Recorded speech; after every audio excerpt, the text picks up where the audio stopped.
এখানে আমি চাল কুমড়ার ঘন্ট রান্না করলাম। এটা দিয়ে রুটি খেতে কিন্তু অসাধারণ লাগে, আর সঙ্গে যদি চিংড়ি থাকে তাহলে তো কথাই নেই সবজিটা। কি এটা কিন্তু আজকে দেখে আজকে আবার কচু মনে করো না, এটা তো চাল কুমড়া। এটা চাল কুমড়া ভাজি। দেখে মনে হচ্ছে কি কচুর মতো, কিন্তু না মা কচু না, কিন্তু চাল কুমড়া ভাজি করবো আজকে। চাল কুমড়া ভাজি না তো, চাল কুমড়ার ঘন্ট করবো আজকে।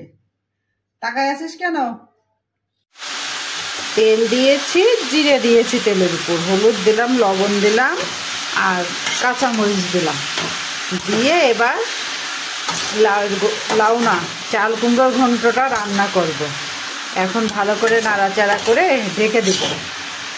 এটা যত মানে নাড়াচাড়া দিয়ে রান্না করা যায় তত খেতে ভালো লাগবে। এবার আমি ঢেকে দিলাম।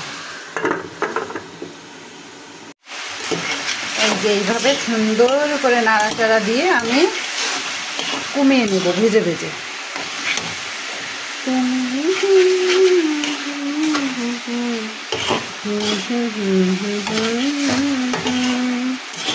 ফিরে এসো আগের মতো, কষ্টে আছি আমি।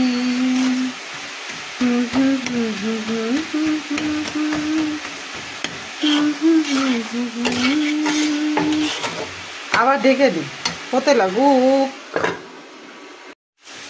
চিনি দিয়ে দিলাম, ঘি দিয়ে দিলাম।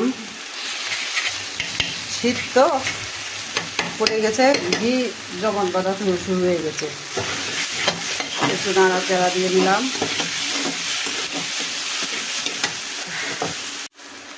একটু জিরে গরম মশলার গুঁড়ো দিলাম,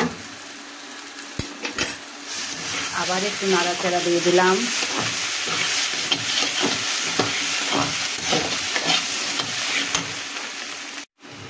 একটু দুধ আর চালের গুঁড়ো দিয়ে দিলাম।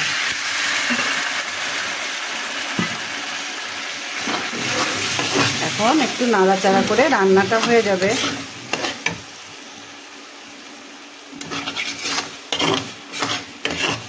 এটা কিন্তু রুটি দিয়েও সবজিটা খেতে ভালো লাগে। আর চিংড়ি মাছ হলে তো কথাই নেই, একেবারে অসাধারণ একটা খাবার।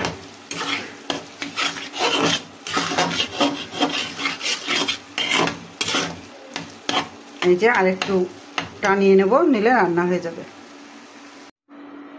এখানে আমি চাল কুমড়ার ঘন্ট রান্না করলাম। এটা দিয়ে রুটি খেতে কিন্তু অসাধারণ লাগে, আর সঙ্গে যদি চিংড়ি থাকে তাহলে তো কথাই নেই সবজিটা।